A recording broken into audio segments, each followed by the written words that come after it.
Fintech Chatter TV. Presented by Tier 1 People. Leaders in Fintech Executive Search. Hi, I'm Josh, the founder and CEO of Indebted, and Indebted is here to change the world of consumer debt recovery for good. Josh, welcome to the show. Thanks, Dex. Good to be here. Mate, it's awesome to have you with us. First of all, we're here to talk about the People's Choice Award finalists in Fintech of the Year. Congrats to you all for making it this far. How are you and the team at Indebted feeling? Yeah, good. It's been, I feel like it's been a massive just few years, right? We rolled in from pandemic to post-pandemic into the world that we're in now, but been good, bit busy, lots of growth, lots of executing. I think everyone's definitely, everyone always feels ready for a break. I certainly feel ready for a break, even though we're mid-May already. But no, things are going really well. Awesome. Now, we're here to talk about the Finnies, and we're going to do a two-parter today, actually, a bit of a special one. First part's going to be on the Finnies, and then we're going to talk about something really big that happened just a couple of weeks ago, where you guys were recognized as the best place to work in Australia. Like, what an incredible achievement. Yeah, so it was, look, we thought we placed well. We thought we placed pretty well within tech, but to take out the overall award was, a really, really great shock. But for everyone, it was a pretty amazing moment. Awesome. Well, Josh, I guess congratulations, again, on making it to the People's Choice finals. This is the award that the fintech community gets to decide. And it's become, I think, a real favorite in the category, mainly because of the kudos of being, selected by your peers. But look, I thought before we kind of went into some of the specifics on why the fintech community should vote for Indebted, do you want to tell us a little bit about the big problem that you guys solve? Yeah, absolutely. So, the pitch line is Indebted is changing the world of consumer debt recovery for good. But when you unpack that, it's helpful to have a look at the way that the particularly the collections world worked, prior to Indebted, which is fundamentally a business model that is not really focused on consumer outcome. It's a business model that's focused on how many dollars, what's the maximum amount of dollars we can collect from people who are overdue. And there's really, not only is there no focus on the consumer outcome, or very little, there's really not an appreciation or a passion around, technology and data. And those were sort of the three pillars that we built the business on. How do we transform this, sort of archaic call center model into a digital first engagement environment? How do we use this take this one size fits all approach and turn that into a much more data-driven scientific approach that looks at each individual consumer and what's the best way to engage with them? And then how do we tie all that together and actually make it a good outcome and an enjoyable experience for consumers? And so, that was the ethos of where the business started, and we've grown sort of continually on the back of that today. And, we're able to provide a far better solution for our clients and a far better solution for consumers who are in debt. And we want to tie all that together, into our longer term vision around actually making, the world a better place for those consumers and helping them, move forward on a path towards, better financial fitness. Awesome. So are you guys a B2B play or a B2C, or how does the model work? We like to think of ourselves as a B2B2C, in the sense that, so our clients think of, large financial services organizations, utility, telecommunications, fintech, buy now, pay later, anything in that sort of category. They're our clients. Those are the parties that engage us, but they're engaging us to communicate with their customers, which we also refer to as our customers. So almost like a marketplace model, you've got our clients on the left, customers on the right, and Indebted is essentially the ecosystem and platform in which we engage with those consumers regarding their. Cool. I got kind of previous experience, not necessarily working in a debt collection agency, but they have been clients in the past. And look, I think the biggest challenge for those businesses was always trying to hire people for the call center, and the churn rate is absolutely, it's unbelievably high. What's kind of been the approach then of the Indebted model? Like, how does it work? You guys got a call center. How does the actual, the technology work? So high level numbers, which help to sort of set the scene, about 99% of all the communications we have with consumers is digital. So not a phone call, not a letter, think email, SMS, WhatsApp, live chat, channels like that.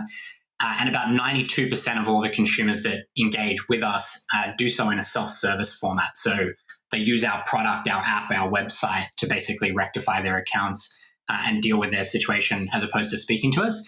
However, 8% of now a pretty large growing number do want to communicate with us and have a conversation regarding that account. And that's where sort of our, quote unquote call center comes into play. We run a customer service team, and it's a predominantly digital customer service environment, though we still have voice in there as well. And that sort of operates, again, primarily on an inbound basis, more so than an outbound basis, like a traditional collections business. But it's much more of a customer service operation than outbound collections call center. Got you. So how many people is Indebted now? I think last update I saw from the team on Slack, 267, 269 people globally. So when you were first on the podcast, which I think was, a year and a half ago, maybe? Yeah, it seems. You were 80 people. Yeah. Is that right? Does that sound about right? Yeah, sounds about right. So how on earth have you managed to triple the size of your business in a period which has been undoubtedly, my 23 years of recruitment, the toughest or tightest talent market, in that period? How have you managed to triple the size of your business? Yeah, so I think firstly, a shout out to our team themselves, right? So this is a team effort, and particularly our broader people team that put a ton of work into making this possible. Because as you mentioned, not only finding and attracting that talent, but onboarding and growing and nurturing that talent is also equally difficult, particularly given the scale of growth that you mentioned. I think there's a few things for us. One, we think our vision is really spot on. Like a lot of people are interested in working in technology companies. They're exciting, they're innovative, they're at the forefront of what's happening. But we have a real, social mission that I think underlines what we're trying to do. We're a business, and we of course need to make revenue and make profits, but we've found a way to be able to do that that provides a far better outcome for consumers. And I think that when we talk about people who want to join the business, they're very much attracted to that idea of, yes, I can write some great code, or yes, I can be a part of a great growth team or a client success team, but I can do that, working with clients and consumers to provide a far better experience than they would otherwise get. So I think that sort of is probably the bedrock of what we're looking at. And then we've put a huge amount of investment into, our people sort of initiatives, we call out employee value proposition, and making it really compelling for people to want to work at Indebted and be part of that vision. Awesome. Now, are you guys just here in Oz, or are you international now? So yeah, we're fully international, and we're for the most part, although we do have some offices around the world, we consider ourselves a remote first, globally distributed team. We were already, I would say, sort of 50% there pre-COVID, and then COVID accelerated that across other parts of the business that were otherwise sort of centered in certain regions. So I think last numbers I saw were 260, 270 people across 11 countries around the world. And we're operating out of 5 markets in terms of our product offering to our clients in 5 different markets. Awesome. And in terms of clients, what kind of growth have you seen in this last 12 months? Yeah, a lot. So like from a top line revenue perspective, we'll finish this fiscal year off, so 30 June, a little bit north of 100%, about 120% most likely from last year, which was up sort of roughly the same again from the year before. So the top line growth and number of clients and logos is growing. The big thing for us, and I think where the business has really taken a different step, is our international growth strategy is being driven by our clients. So clients that we originally brought on board in Australia or New Zealand are the ones pulling us into markets like Canada, like the United States, the UK, and now there's equal amount of demand on places like Germany, Italy, Spain, and France, and others across Europe as well. Now, in terms of, I guess, the product that you have, what's the problem? There's a lot of competition to fix the problem. The way that you're fixing it, I'm not aware of much competition at all. But look, if there is, how have you differentiated yourself from them? Yeah, so we've definitely got a couple of venture-backed sort of, we call them fintech competitors in the space. Not many, like maybe 2 or 3 that are really of significant scale. And for the most part, we sort of, I would say, originally operated in a fairly disparate way because the collections industry in particular is a very regionally focused sort of product. So even when you look at a big business like a large credit card issuer across multiple markets, they'll engage different collection agencies in each market and run different sub teams because it's just never been something you could centralize globally. And so it wasn't until we really started to make really significant headway in international markets, particularly North America, that we realized that, outside of the fact that we genuinely believe our product is better, the outcomes from the consumer side are clear. We're the most customer-centric collections business in the world. And, the consumers say that for themselves. But also the fact that we're able to provide this offering across multiple jurisdictions is something that is today very, very intriguing for particularly financial technology businesses that operate in multiple markets. And it's becoming more and more of interest for large, global credit card issuers and financial services organizations who see an opportunity to consolidate, their collections operations globally, and then also work with a partner at the forefront on the tech side and the consumer outcome piece as well. So when you look back over this kind of last 12 months, Josh, what are some of the things that you're kind of proud about and what Indebted has achieved? Yeah, so I think you mentioned earlier on around, it was a really tough one. It still remains a very tough talent market, and obviously things are changing now and there's different factors at play.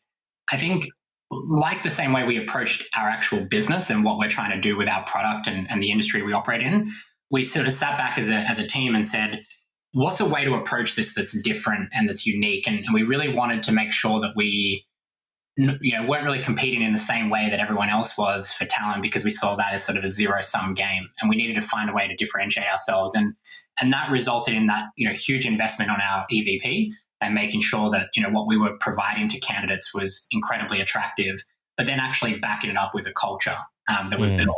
And I think the fact that we've been able to maintain that, and the rankings we get in our culture and pulse surveys, what people say about Indebted, and obviously the award that we won a couple of weeks back as a reflection of that, is definitely the thing I'm most proud of. We have an incredible team, and you need an incredible team when you build a business in an environment like the one we've been through and the one we're going into now. So I think for me, it all comes down to the team. Awesome. Now, look, I guess we're kind of coming to the wrap for this, and this is your opportunity to, I guess, say to the fintech community why they should vote for Indebted. So I guess, this is your opportunity to pitch. It's probably been a while since you've had to pitch for capital money. So hopefully you've been practicing. But look, in your own time, why should the fintech community vote for Indebted as People's Choice Fintech of the Year? Yeah, so I think it has to come back down to the vision we have for the company and the mission we're trying to execute on for consumers. We've gone through, and you and I were speaking about this just before we started the podcast, we've gone through an incredible bull market over the last few years where a huge exponential growth in a whole bunch of different areas. But we're now heading into a macro environment that is going to be particularly challenging for a lot of consumers. And that's the reason we started this business. Ironically, and we talked about this to investors recently, there's probably never been a worse time to start a debt collection business than the environment we actually built this company in the last 5 years. I would argue the next 5 years is absolutely the apex of a business like ours. And we are trying to provide an incredibly different experience, not just to treat people with dignity and respect during the collections process, but we are genuinely interested in how we ultimately improve their financial fitness and get them back into mainstream financial services. I think the worst outcome we could have if the world or certain markets in the world is to head into a recession is that we see large portions of consumers end up in debt traps that ultimately mean that the only sort of credit they can access after this is high interest loans. They keep them in that cyclical nature because that becomes a multi-generational problem. And it's the very reason why we started the business. So, we're an amazing place to work. We provide awesome technology and we have all those things that I think a lot of great fintech companies around Australia have. But I think if there's one thing to differentiate ourselves, and the reason I would say, we're worthy of as many votes as possible, is the mission that we're on and how we're fixing that industry and what it means for consumers as a result. Well, Josh, I've got to say it is another kind of standout year for finals. The quality of finalists again is kind of through the roof. Testament to yourselves for making it just to the finals. And so we're now at part two, people, and we're going to have a chat with Josh around this amazing accolade and achievement of becoming the best place or voted the best place in Australia to work. Not by any publication, but by the AFR. Some real incredible businesses in there that you guys have beaten as well, Josh.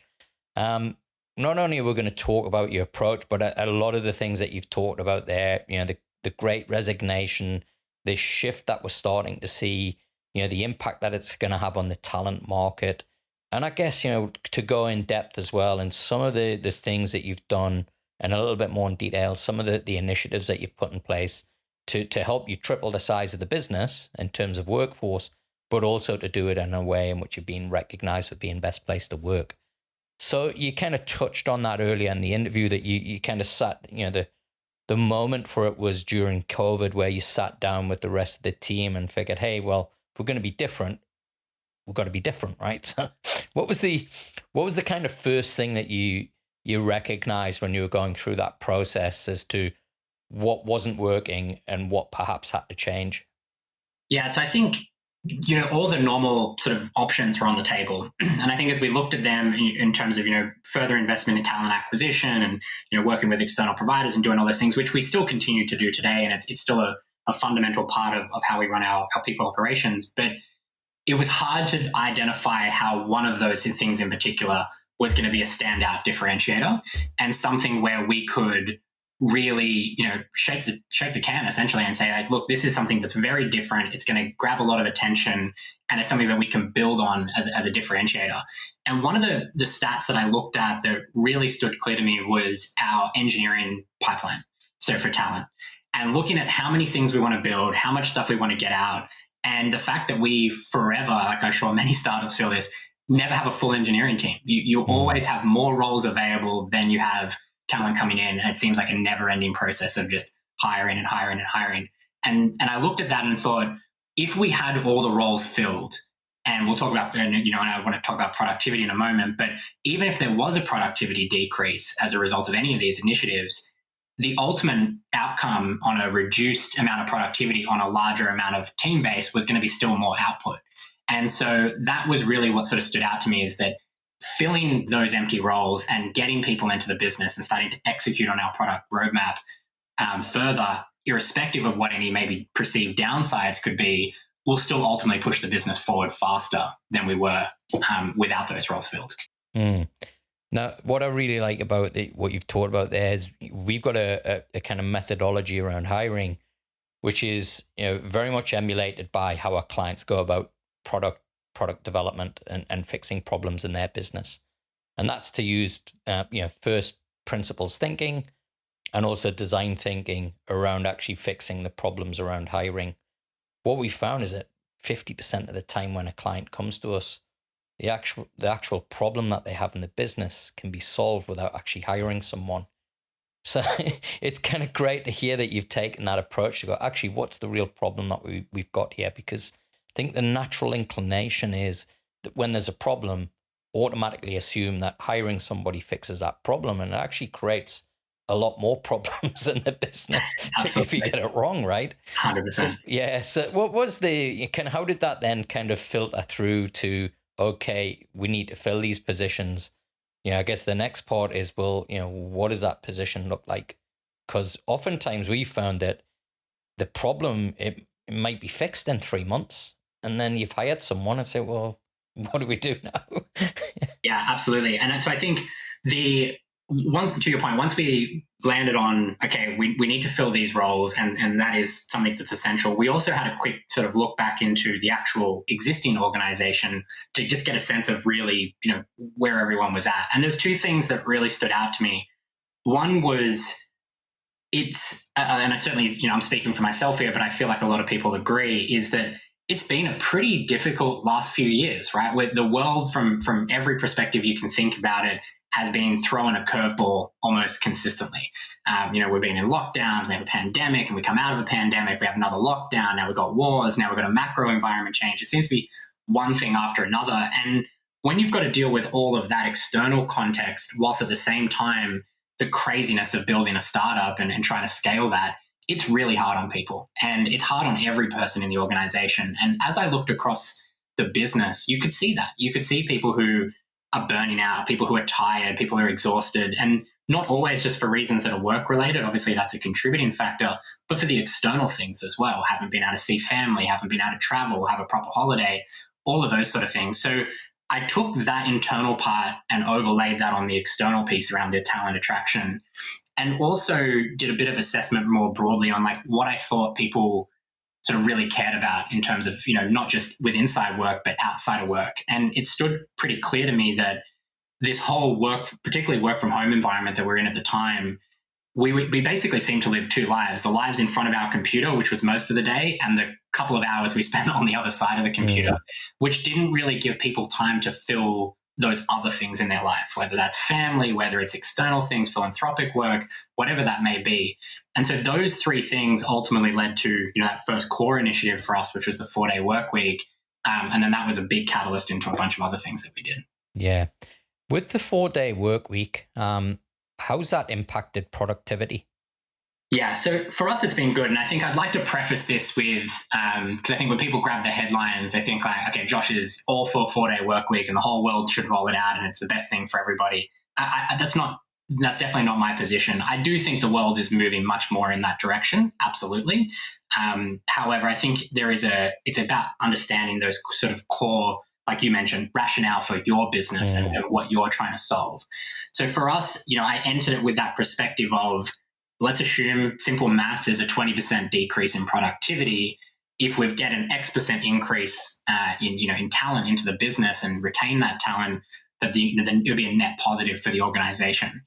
In reality, we saw virtually no decrease in productivity. There were a couple of teams that are obviously consumer and client facing where we needed to staff up a little bit more to support. So you could argue that's just an increased cost as opposed to sort of the dip in the productivity piece. But across the board, we saw people work smarter instead of just working harder.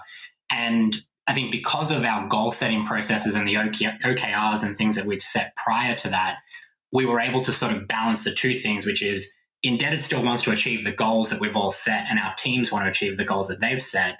However, we want to really give this initiative a real shot and really want to see if we can make it work. And then fortunately for us, no deterioration really in productivity, but massive improvements in other areas of the business. Okay, so the conversations that I have with chief execs and leaders typically around this subject, Josh, is that I think the vast majority of businesses are not seeing the outputs or the outcomes that they want, particularly with this kind of struggle of people not coming back to the office. Now, on the flip side to that, I think most employees don't want to come back to the office, and there's a real kind of interesting dynamic that's going on, which is an individual kind of believes that their productivity is improved because now they're not traveling into work.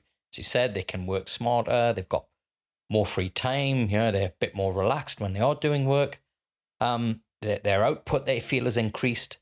Yet when I speak to leaders, they're saying that, hey, well, those individual productivity gains aren't actually contributing to an increase in productivity and outcomes across the business.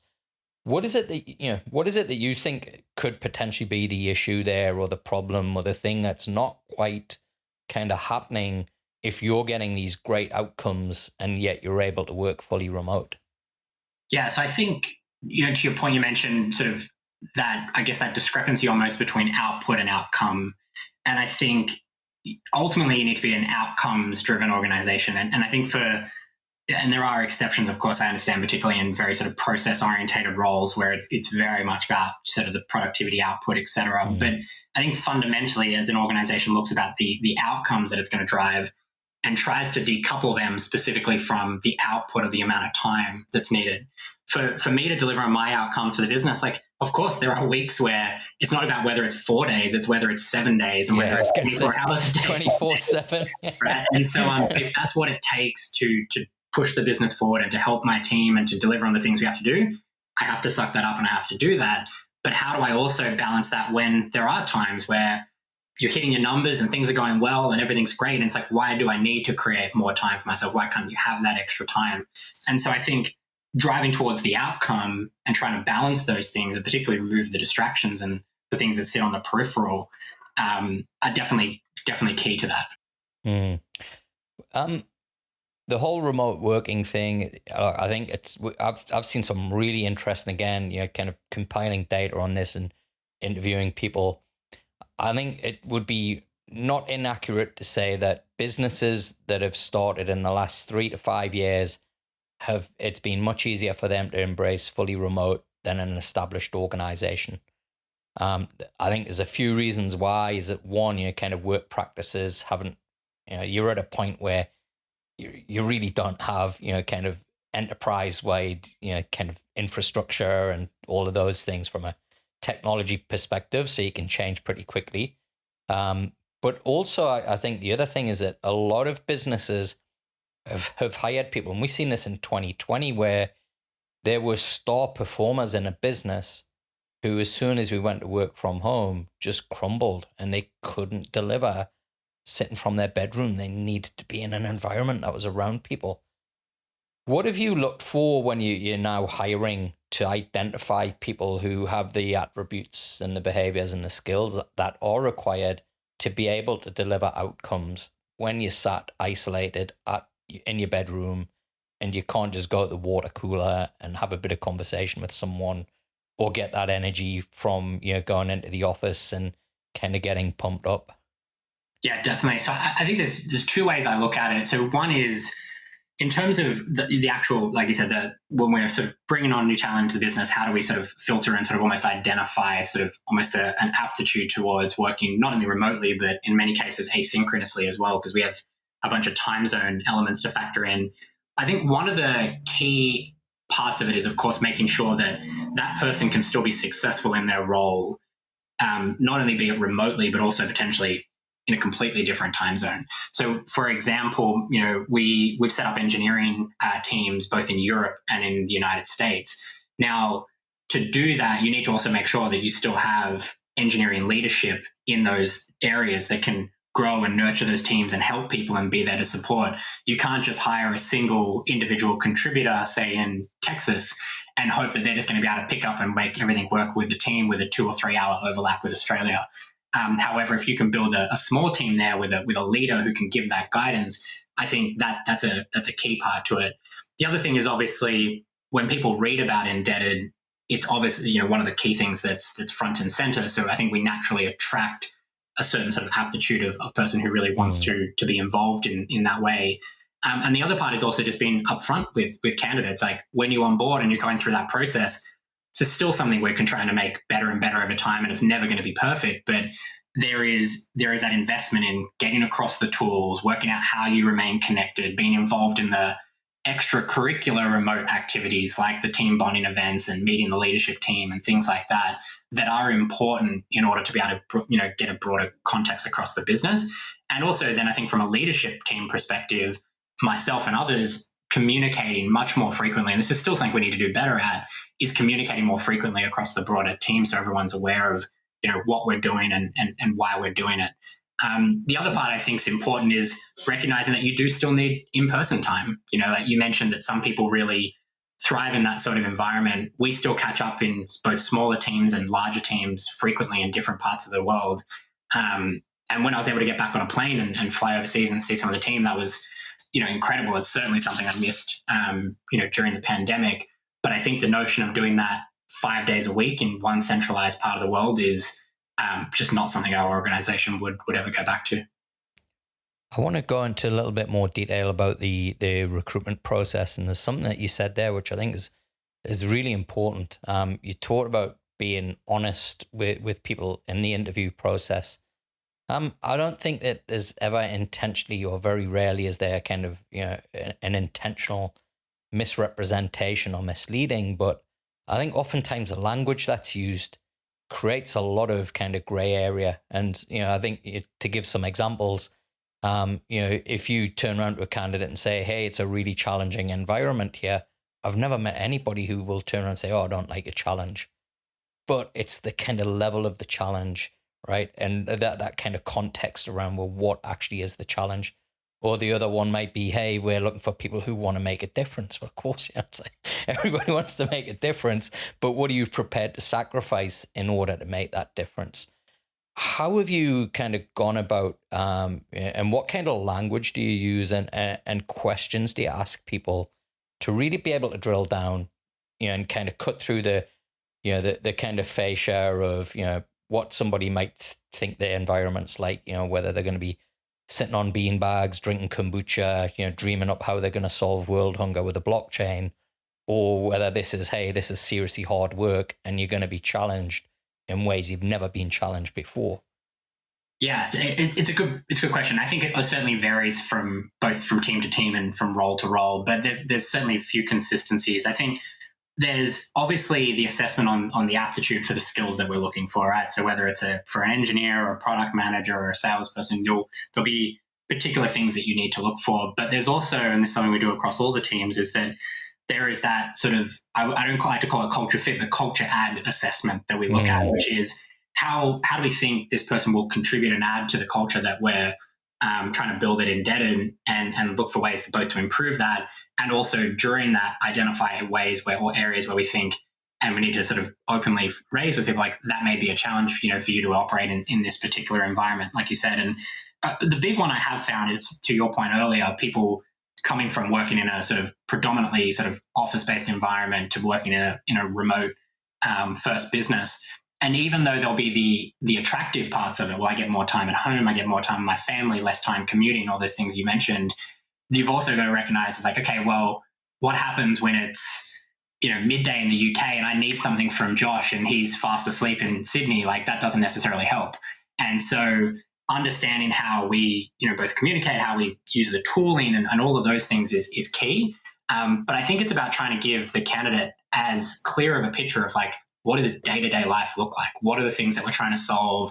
What are the team that you're currently working with, meeting them, understanding their challenges and the goals and the outcomes they're trying to move towards? And then also, I think, being realistic on ramp-up time, getting into the organization and actually being, the time from when you start to being actually like a true contributing team member. A lot of people like to think it's like, to your point earlier, hire the role, solve the problem. Yeah. You've also got like the 2, 3, 4, 5, 6 month ramp up, depending on what sort of role you're talking about. And you need to be able to and be willing upfront to give people that time to adjust, not just to the new role and its expectations, but potentially to an organization that works and operates in a completely different way than the one they've operated before. A friend of mine's asked me to write an article on the talent shortage, and I'm kind of in the middle of it. But there was something that I wanted to kind of get across, which is this distinction around skills versus talent. And I think we're absolutely in the midst of a skill shortage, right? But we always will be. If you're at the cutting edge of innovation, you're the leader, right? There isn't a nascent pool of talent there just waiting to be picked up. The distinction that I make between skills and talent is, I think, for me, if you're going to assess somebody on skills, what you're looking for is a worker. Talent, I think, needs to be assessed on skills, plus their behavior under pressure, plus the outcomes that they deliver. And for me, I think most recruitment processes, in fact, most hiring, is based on, let's just identify somebody with the skills. And as you say, are they a culture fit? And so you get these questions that are just, they're bizarre, right? Like some of them that get asked. And as you say, right, there is actually not such a thing as a culture fit. A person will either add to your culture or they will detract from it, right? They'll either make it, better, or they'll make it worse, right? There's no neutrality, and there's none of this thing around fit. So I think it's kind of they're really important distinctions, because when all you're doing is assessing skills, that is the assumption, right? Is that, okay, great, they've got the skills, day one, they can come in, they don't need any support, they'll hit the ground running. And I think that's the reality, is that kind of, talent needs to be nurtured. It needs to be developed. It needs to be given, as you say, that kind of platform to actually show itself. Absolutely. I couldn't agree more. And I think particularly in early stage startups, it's all about being a generalist and wearing multiple hats, right? And even as a business scales into much more of a scale up and you need some of those specific skills and specific roles, you've got to appreciate those that have been able to deal with diverse amount of situations and things that get thrown at them, and their ability to pivot and correct and adjust to those challenges as they're presented. And I think the last 2 to 3 years have been nothing but a perfect reflection of that, and where real great talent will shine through. But I couldn't agree more. And I think we've all experienced, and certainly you would have far more than I have, is that perfect candidate from a skills perspective on a resume that ultimately doesn't end up being successful within an organization for everything else that you didn't actually assess them on during the onboarding process and recruitment process. And I think that's why those other elements to the talent piece that you spoke about is so much more important. Yeah, look, and they're painful lessons, right? I mean, I kind of take a lot of pride in getting the right fit for my clients. And, that's been based on 2 decades of, experiences of seeing where it's gone wrong and seeing the actual impact that has on a business.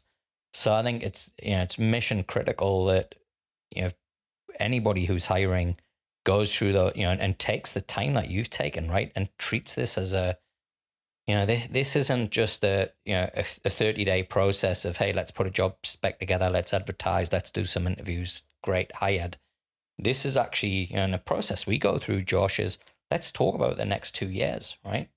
Now we've figured out what the problem is. What's the outcome you're looking for, right? How do you want to see that person deliver it in 2 years?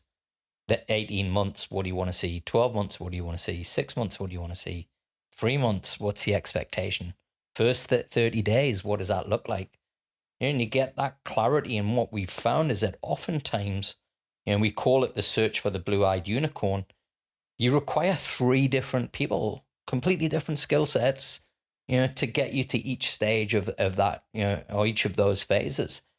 And I think this is one of the issues why, again, we kind of confuse a talent shortage. It's not, with 7.6 billion people on the planet that are the most advanced in the history of humanity that we can connect with instantly, who can work from anywhere. And 87% of us have got a smartphone with internet connection.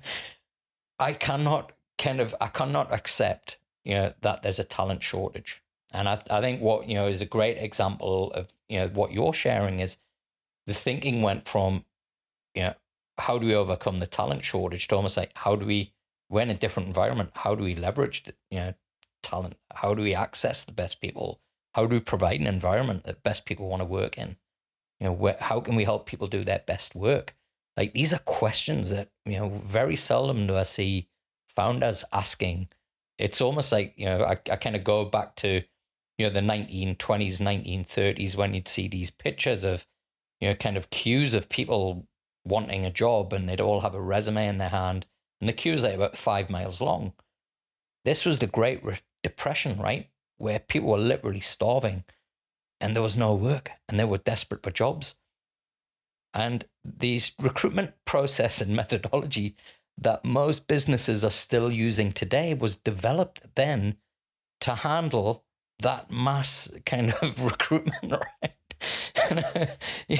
And it's, nobody's out there begging for a job anymore. Nobody's definitely not. And I think that one of the points you made there, which is so spot on, is that round you're looking for that blue-eyed unicorn, which is ultimately 3 different roles. And it's in one of the books that's there behind me. But this notion that, particularly in a high growth startup and scale up environment, the business is different every 6 to 12 months. Yeah. And knowing that and thinking about that, for example, if you're a 3-person startup and you're hiring your first, head of engineering, there are some that will stay that course, that whole journey for 10 years and see to the exit. But there's a lot where you need a different person with a different set of, both skills and life experiences as the business grows. And that's something I think to be embraced, not something to be sort of shy away from. And to your point, needing to be honest with yourself that, you might want to solve these 1 or 5 or 7 things. The reality is that maybe one person just can't solve all of those. And you actually need to solve these 3 things first. And then you're going to have a different set of 3 challenges that a different person needs to solve, and so on as you move through the business. Yeah, that's spot on, Josh. I would, often advise, particularly earlier stage startups that, look, just look at the next 6 months, earn the right for the next 6 months, right? Find the person that's going to help you get there. And then the whole world changes, right? The environment's going to look very different. Your plans are going to change. The strategy is going to change. The opportunities are going to change. The type of people that you're going to need to help you get there, that will change as well. And I think this is kind of, again, it's where we're, and this isn't, a kind of criticism. It's just facts, right? Is that less than 1% of founders have any real experience in HR and talent and people and recruitment, right? They might have been involved. They might have, hired people, but they've never ran the process. And they've certainly never kind of done it from the perspective of actually, how do people contribute to meeting business goals? You can do it within a team or a division, but within an organization, it's very, very different. And getting that dynamics right, and how long's a person going to be there? And unfortunately, I think most founders, their experience has been gained in a corporate, where it's been working for people who stuck in an office, who you look at them being there in the role for 3 to 5 years, and that's successful, and you get a return on investment. Whereas in your business, right, somebody could come in for 3 months, kick a massive goal, and they get out of Dodge. Now somebody look at their resume and go, "Oh, you were only there for 3 months. You're a bit of a job hopper." It's like, no, I went there, I delivered what they needed me to deliver, right? There was nothing else for me to do. And it's these kind of perceptions, right, that are all based on, what is businesses from 100 years back. Yeah. And yet we're trying to apply it into this digital world. Yeah, I agree. And you mentioned the 6-month thing. That's something that when I'm particularly going through a fundraising process, I find probably the most agitating is as we start, explain what the next 12 to 24, 5 years are going to look like. And it's like, you have no clue. Right? Exactly. You really have no clue. That's the honest answer, is that no one knows. Like, if you'd asked me that question in January of 2020, would I have told you that in end of March 2020, I wouldn't be able to leave my house except for 1 hour of exercise a day? Like, absolutely not. And I wouldn't have then told you that, we were scenarioing a complete drop of revenue to 0% and then 100% increase at the same time simultaneously. How do you plan for that sort of stuff? So I think being laser focused on that 6-month, or even if in an earlier stage, even quarterly, that is so much more appropriate to tackling the problems you have in front of you. And then sort of adjusting accordingly. And you're so right. Even I'm victim to this, is particularly when you have, first-time founders, you learn from what you can and from the people you have around you. But the number one way you learn is through mistakes, and it's like, and I've made so many countless ones of them as we've gone through, and you wish you hadn't, but it's the only way to really learn. And it's the only way to actually understand, like, hey, this is how you have to approach that differently next time. This is the impact of the wrong hire. This is, when is the right time for someone to step aside and someone else to move up and reapproach a different way to talent, and all of those sort of things. It's trial and error is the best way, but you need to be able to just sort of swallow the pill when it doesn't work and move on. Yeah, absolutely. And that point you made about what does the next 12 months look like? I think the most honest answer I've ever heard to that question was a client who said, "Look, I've got a 10-year vision and a 90-day plan. If you're looking for anything more, I can't give it to you." So true. Yeah. That's so true. Now, I wanted to talk a little bit more about, I guess, we've talked about how you're hiring people.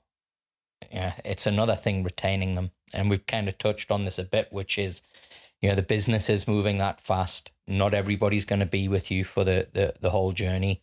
Gosh, I mean, you mightn't even be there for the whole journey as well. How do you, kind of keep your morale? How does the culture develop? How do you keep everything positive when, look, it's inevitable that there are going to be people who might still love working at Indebted, but the business has outgrown them, or, they've joined when you were earlier stages and, they love being a generalist, and now you need to push them into more of a specialist role, and they're not getting the challenge, or the thrill that they would through that. How do you approach those situations? Because they're really difficult. I mean, that's, you've been through some phases of growth, which are the most difficult ones, which is that kind of 50 to 75, 75 to 150, 150 to 300, because that's when I think the business changes the most. You kind of, where you're getting to now is enterprise, so it kind of steadies a bit. Yeah. Yeah. So I think the first way is, back to the earlier point, like, you're going to make mistakes. You got to own up to them, be humble about it, and communicate sort of, with honesty and with integrity on how you approach it. I think there's there's a couple of components to it. So in terms of obviously making sure that, as much as you can on the retention side and investing in that, and I'll come to that part. But I think the other part is just being upfront and honest. There are many, many people who work at Indebted today who will not work here in 6 months or 12 months or 24 months, 36 months. That's a good thing. People shouldn't stay at one place forever. It's important to get new experiences. And certainly as a founder, and then I encourage this to our executive team and then also our hiring managers, is that is part of it, and you want people to leave as gracefully as you bring people into the business, and you want to champion them from the sidelines. And I've seen people who've come through our business and now going on to do other great things. And that, if anything, that makes me more proud than just seeing the byproduct of the company itself, right? You have to be able to live with that. And I also tell my team exactly what you mentioned. Like, I may not be here at some point in time. If there comes time that there is a better CEO to take over, that is what's in the best interest of the business, I will do that. Very early on, one of my really close sort of angel investors really helped me understand this notion of decoupling myself from the business, almost treating it like it's a child, right? You want it to grow up and become independent and go off on its own. It can't be attached to you at all times. And that's something that I've always sort of embraced, and I encourage everyone else in the team and across our business to do so. But when it comes back to, for those that do want to work here and want to be successful and growing that, I always sort of follow, it's a pretty simple mantra, but I want to make Indebted a place that I would want to work. You bring up the background and different jobs and stuff. I had a corporate role, and actually I loved my time in that job and I learned a lot. But yeah, I'd be lying to say there weren't times where I thought like I could do it better, right? That's obviously why I'm in this position I am today and decided to start my own company. But I always look at it through the eyes of the team and think like, I want this to be a place where I would apply for a role, as an engineer or as an account executive. And I want to, encourage it to be a place that where people would want to work. And if I can make it a place that I would want to work, I think that would translate across to the rest of the team.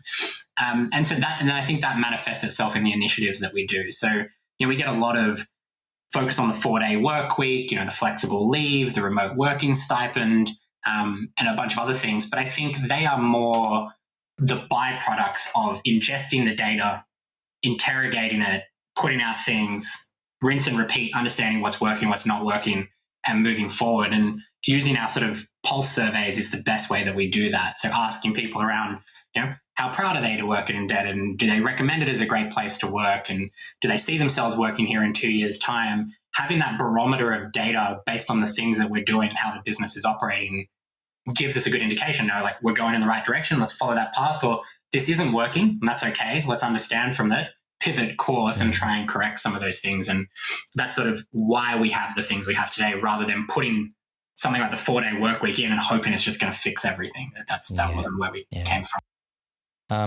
I've been watching recently Super Pumped, the show about Uber, and it's kind of really apparent that TK created an environment that, to your point, he wanted to work in. But what I'm hearing from you is that, you've got to then listen to the feedback.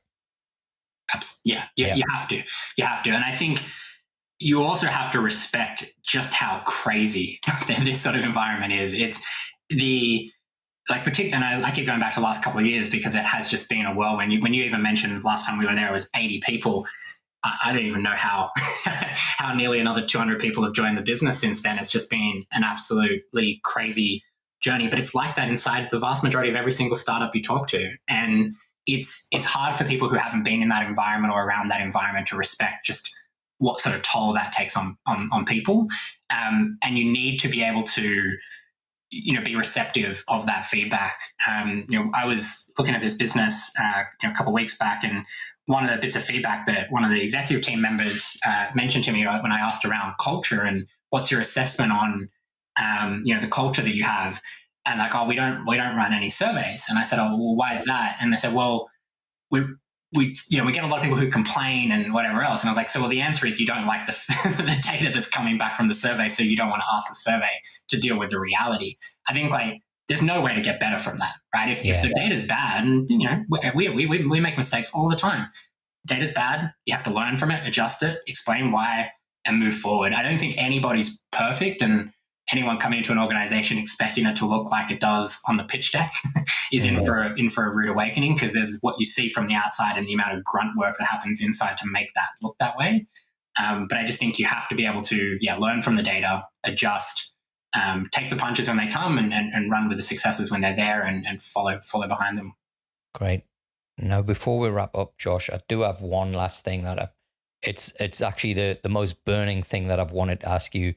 And it's kind of the reason why I want to ask you is you actually responded to a tweet on this that I put out a couple of weeks back. And it's the chief of staff. It's the bane of my life. Love it. All right.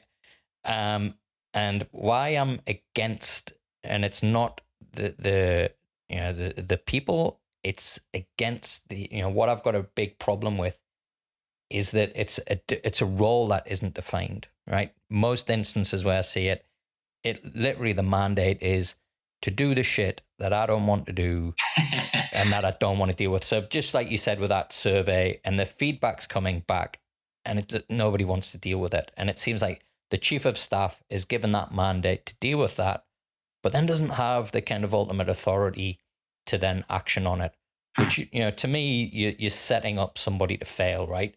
Yeah. And actually the data that I've got, and this is over the last 3-4 years, is that 90% of chiefs of staff have been in the job for 6 months and they leave.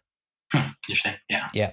Now, I was kind of really interested because, yourself and another founder who, is again, one of the best founders I've ever met, and I think has a very similar kind of outlook to you, also challenged me on that tweet. And so I'd love to get kind of your interpretation of chief of staff and how it's helped you, one, become the best place to work in Australia, but two, help you do it in a period where you've tripled the size of the workforce as well. Yeah, you bring up a lot of good things. So I think firstly, let's preface it with, I think you are actually right 85-90% of the time, because I think it is just that, we'll call it, there's a sexiness to the chief of staff role, and every founder wants one. Is it like... It does seem like it's a vanity hire, right? And it's like, they've got it in Silicon Valley. Let's us get a chief of staff. Absolutely. It's like a major sort of bank or something having like a chief innovation officer or something. What is it, right? How is it different from what your CTO or CIO is already doing, having this person in this sort of different role? And I respect that. And I think there's also a lot of confusion on, is a chief of staff an executive assistant? Are they, what exactly is that role? The thing that I looked at when we went down that route was actually how sort of the chief of staff worked at Amazon under Jeff Bezos, and ultimately that person ended up running a large chunk of Amazon. I think it was AWS, if memory serves me correctly, or another part of the business. And ultimately, sort of that was the plan. So the idea, and again, I'm no expert, but speaking from experience here on my side, is it's a role that encompasses a period of time. Let's say it's 1 to 2 years, where it's about building that person in a very fast-paced way. Like, how do you go through a whole bunch of learnings and experiences by being right at the sort of coalface of everything that's happening, that allows that person then to take over a critical leadership role within the business, and be or a whole different business unit, or a whole different part of the company, or a new product. And so that's how I approached it. And I think when I also would caveat that I think the role is very different for different startups. I think in a lot of startups, the chief of staff role almost plays this like proxy investment banker analyst type of role, where they're helping with cap raising, they're doing the modeling, they're helping on sort of that sort of side of things. In our business, we have other people who can help with that. For me, it was about working on projects that I thought were important outside of what was already happening, that the team is executing on, and how I can almost be a further extension of myself to go and execute. One of the challenges I faced personally growing the business is, the bigger the business gets, the harder and harder I find it is to impact little bits of change. Obviously, I can communicate things and rally people and do things like that, which I think is great. But it's hard for me to go and I don't have access to some of the systems I used to have access to. And for me, like as a founder that actually come from an engineering background, I built the first version of the product myself in the lounge room. That's really hard to detach from. And even if I could be involved, it's also much more complicated than it was before. It's a lot harder to get into the nitty gritty and enact some of that change. But there are a bunch of projects when I look across the business at a sort of 1,000-foot view that I go, we could really optimize that area of the company, or we could look to spin this out into a different product offering, or we could go test this idea in another market, or we should go and do A, B, C, D, and E, do an acquisition, do something else. And that was really what the chief of staff role was for me. It was somebody who could, for essentially, be that number two along your side there, working, go, okay, I get that idea. I understand that initiative. Let me challenge you on that, and then let me help you go and execute on that, whilst also, doing what we need to do to run the business. For me, that was a role that was filled from an internal role, so someone we already had. We're a very different business than a lot of sort of pure SaaS companies. So, there's an operational intensity to our business. And so, the person who was in our chief of staff role, Ellie, had that immense amount of background and also industry experience, which was invaluable to me in terms of some of the initiatives I wanted to run and how we wanted to do things. But to your point, and some of my earlier comments, Ellie recently just moved into our COO role. So she took over as Chief Operating Officer now after about a bit over a year and a half of being in that Chief of Staff position. So I think that is ultimately what you want to do. You want to be able to craft that into someone who can have that breadth of experience and then take over a large chunk of the organization.